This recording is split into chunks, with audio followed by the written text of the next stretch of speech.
a forma de filho de Deus.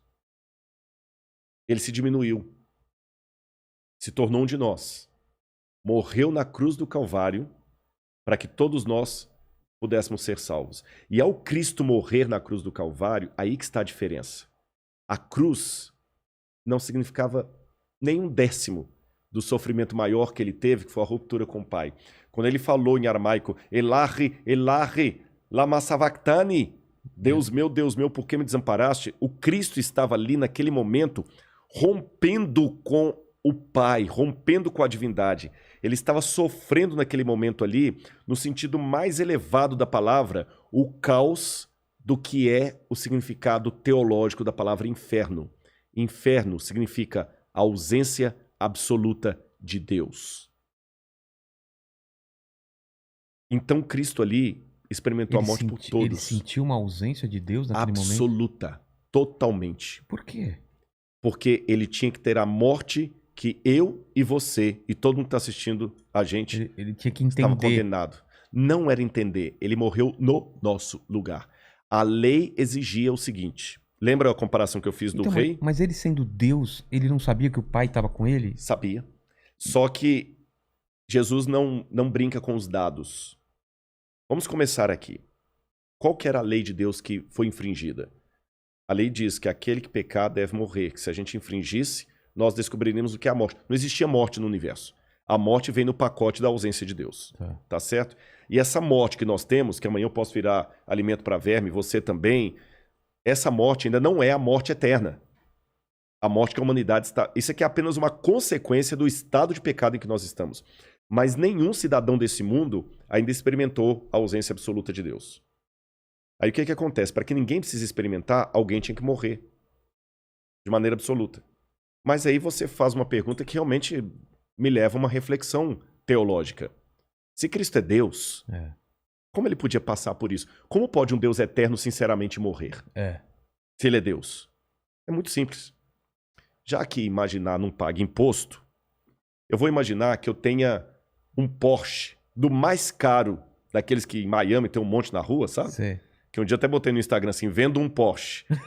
Só que eu estava vendo um Porsche.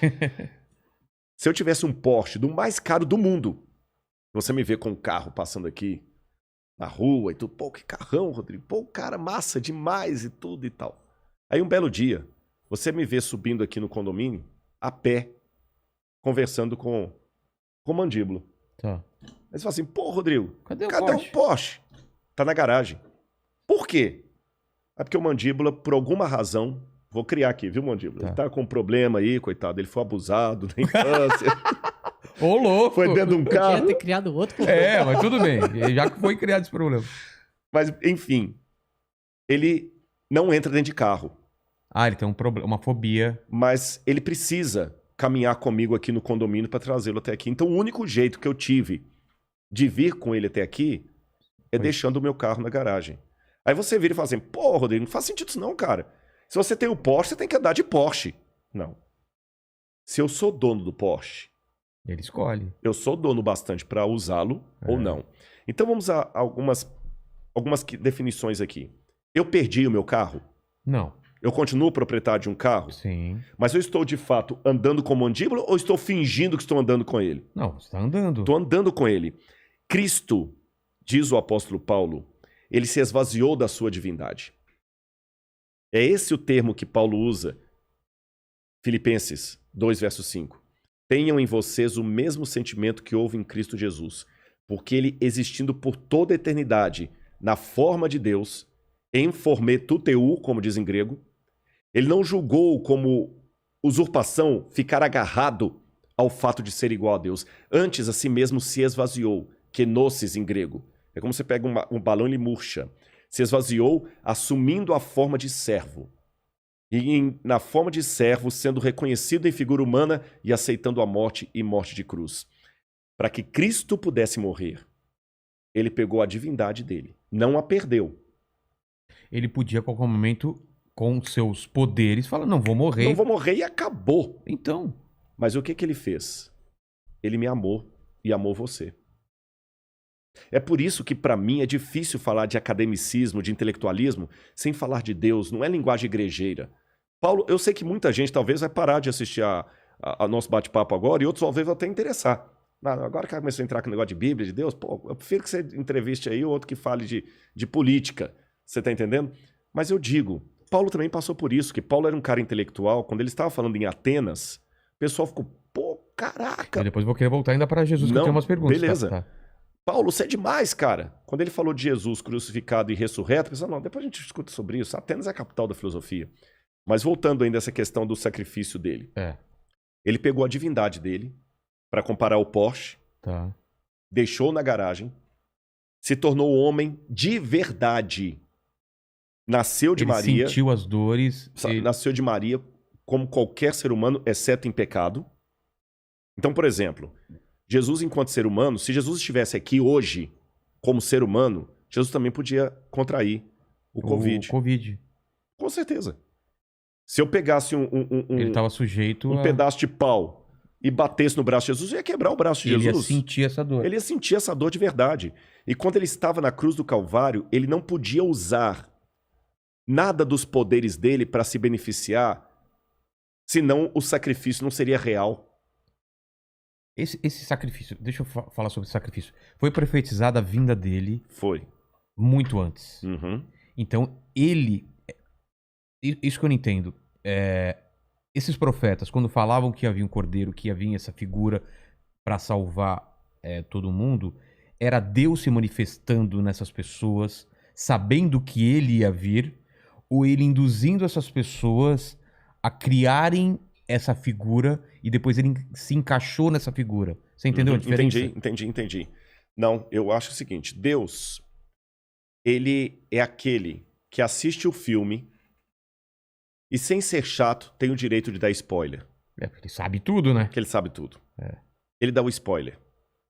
Então a profecia é nada mais nada menos que o spoiler de Deus. Não é exercício de futurologia. Não é como o presidente da IBM que falou que no mundo só teria espaço em 50 anos para 5 computadores. Tá. Errou feio, tá certo? Deus não.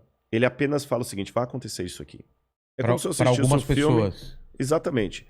E por que Deus não falou para todo mundo? Por que ele fala para algumas pessoas? Vygotsky me dá a resposta. Vygotsky dizia que o ser humano, como tal, só aprende na interação com o outro. Ou seja, você pode ser um cara fera no humor. Eu não entendo de humor. Eu não sei fazer um stand-up. Se eu quiser saber detalhes de um humor, eu vou ter que aprender com o Vilela. Mas lá na plateia, vamos supor que você tem rindo do seu humor um advogado. Tá. Se você receber um processo, você vai precisar da ajuda daquele cara que sabe o que você não sabe. Em compensação, aquele advogado, se começar a passar mal, ele vai precisar de um médico que sabe o que ele não sabe. Então, cada um precisa da especialidade do outro. Se Deus falasse para todo mundo, seria uma relação muito unilateral. Deus e eu, muito vertical e individual. Eu e Deus, eu e Deus, eu e Deus.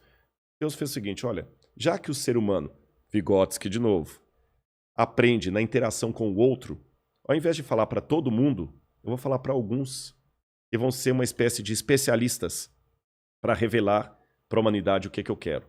E esses especialistas não vão ser arrogantes, não vão ser os que dominam, vão ser os servos. Aí que vem Isaías, Jeremias, Lamentações, e eu digo para você, eu tenho argumentações históricas para acreditar na profecia, porque veja bem, profecia bíblica, eu não vou ter tempo aqui hoje para a gente explorar isso, quem sabe no futuro, alguma vez, mas uma coisa que eu quero deixar claro pro pessoal, pra galera que tá assistindo a gente, Vilela, profecia não é música de Roberto Carlos quando você tá na fossa, qualquer uma conta a sua história. Tá bom? Profecia é muito específico. Tá bom? Eu tenho, por exemplo, a profecia de Ezequias. Ezequias é um livro que foi escrito no 7º século antes de Cristo. E quando Ezequias era o rei. Ezequiel, quando foi escrito, havia até um professor de Yale que dizia, não, isso aqui é um livro do período do 1º século, a invenção, não teve nada do que Ezequiel falou, nem cativeiro dos babilônios, nem nada. A arqueologia provou todo o livro de Ezequiel. Houve o cativeiro, o livro é da época que ele fala, etc, etc, etc. E quando Ezequiel vai falar as profecias dele, ele fala o seguinte, Nabucodonosor veio destruir Jerusalém. E ele falou o seguinte: o Senhor me mostrou que a cidade de Tiro, que era uma cidade portuária fenícia no atual Líbano, essa cidade desdenhou de Jerusalém. O que vai acontecer com você, Tiro? Tiro será atacada pela própria mão de Nabucodonosor. Depois ele fala: multidões subirão até você. Primeiro ele fala de um rei que é Nabucodonosor, que ia atacar Tiro. Depois ele fala: multidões virão contra você, porque Tiro se juntou com Nabucodonosor para debochar de Jerusalém. Essas multidões vão pegar as pedras de Tiro, vão jogá-las no meio do mar para testemunho. E além de jogar no meio do mar, as pedras de Tiro se transformarão no enxugadouro de redes. Depois que Ezequiel fez essa profecia, Nabucodonosor se volta contra Tiro, destrói a cidade. Depois de Nabucodonosor vem os gregos. E Alexandre entre eles. Alexandre destrói todas as pedras de Tiro, joga no meio do mar para fazer um istmo, um aterro. E com o passar do tempo, Tiro se transforma numa vila de pescadores. E se você for hoje até o Líbano, você vai ver pescadores enxugando as redes deles nas pedras da antiga Tiro. E a profecia falava: as pedras de você serão lançadas no mar e você virará um enxugadouro de redes. E a Babilônia vai desaparecer. E vai virar apenas um covil de abutres e tudo mais. Quando ele falou isso, Tiro, era como se eu falasse assim: São Paulo vai desaparecer e Nova York vai desaparecer. Uma coisa que é impensável. E você vai lá hoje no Líbano, você vê a profecia cumprida. E Babilônia ficou tão desaparecida que só foi redescoberta a partir das escavações de Henry Layard e depois de Robert Coldway em 1860 e depois em 1899. Até então ninguém nem sabia... Que é na região do Iraque. Que na região do Iraque. Ninguém nem sabia onde ficava a Babilônia. Eu dei apenas um exemplo muito pífio, mas eu podia dar vários outros de cronologia, profecia. Até Isaac Newton. Pô, caramba, Isaac Newton era um